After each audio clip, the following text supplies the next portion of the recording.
Region of the Philippines. Innovative weaving is a cultural treasure technique passed down to generation to generation. This is a Filipiniana gown that incorporates the fabric and primary material.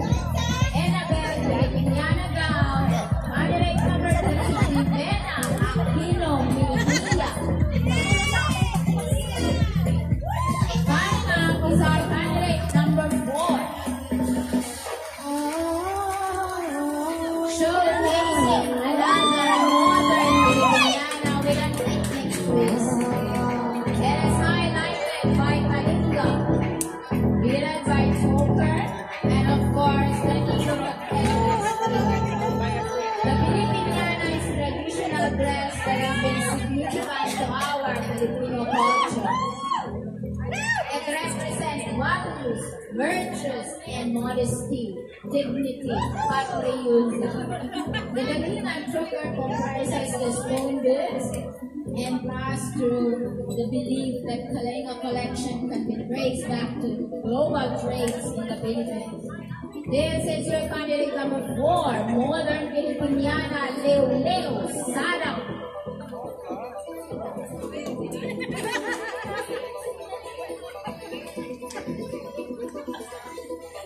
Candidate number 5, Japanese and woven material.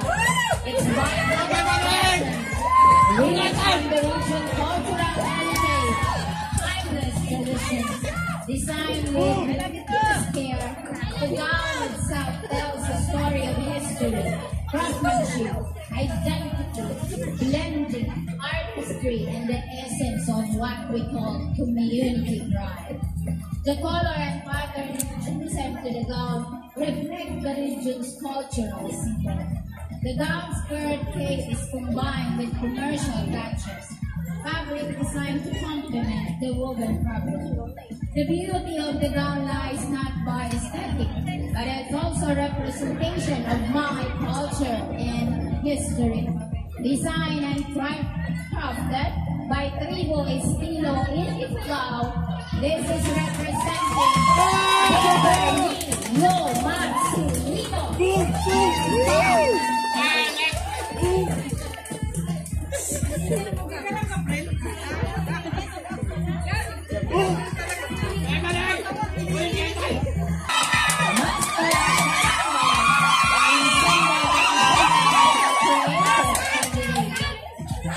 some inspiration of various online videos collaborated freely with her friends. The costume features a top and down with red and yellow plastic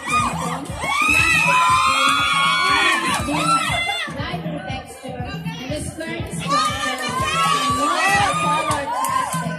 So I'm sure which is preserved the respective aesthetics. Adding to the visual appeal, the keywords the gold and red colors with black tint accents, paired to indicate the ladies.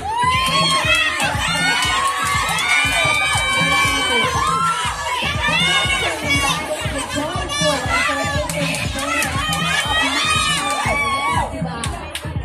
celebrating resilience, creativity, rich culture, honor, beauty. This is your candidate number 6, Roseanne Abisela.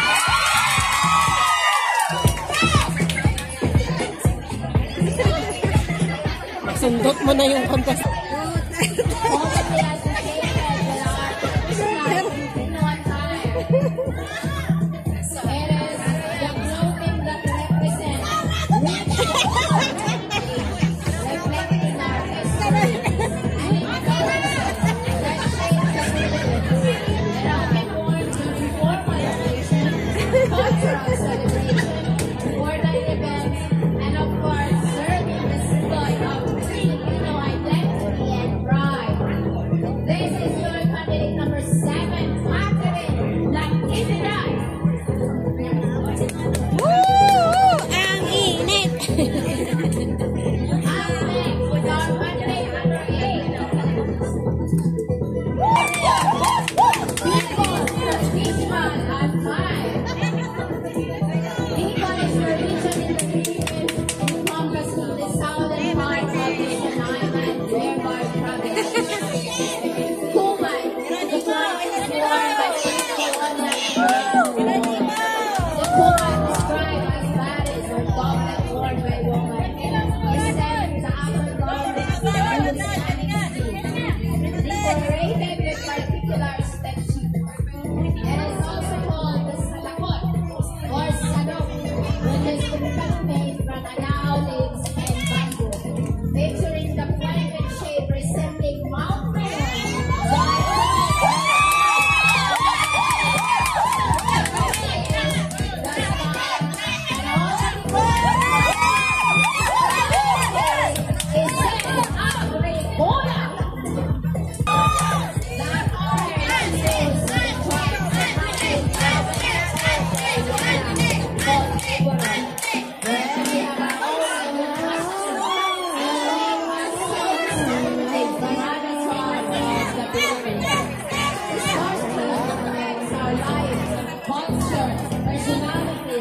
religious practice and rituals.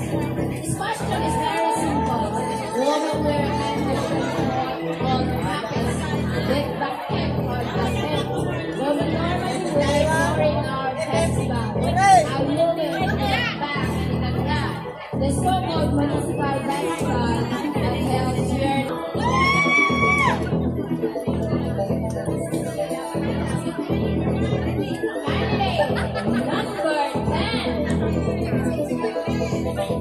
Another traditional clothing in Abra with features enamel with design, pattern that carry cultural significance to modern Abra attire.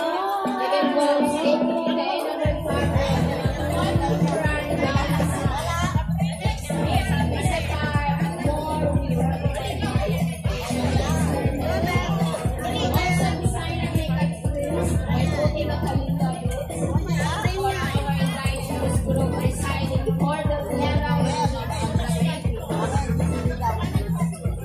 These are also gaining recognition as a unique and beautiful fashion accessories.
I love to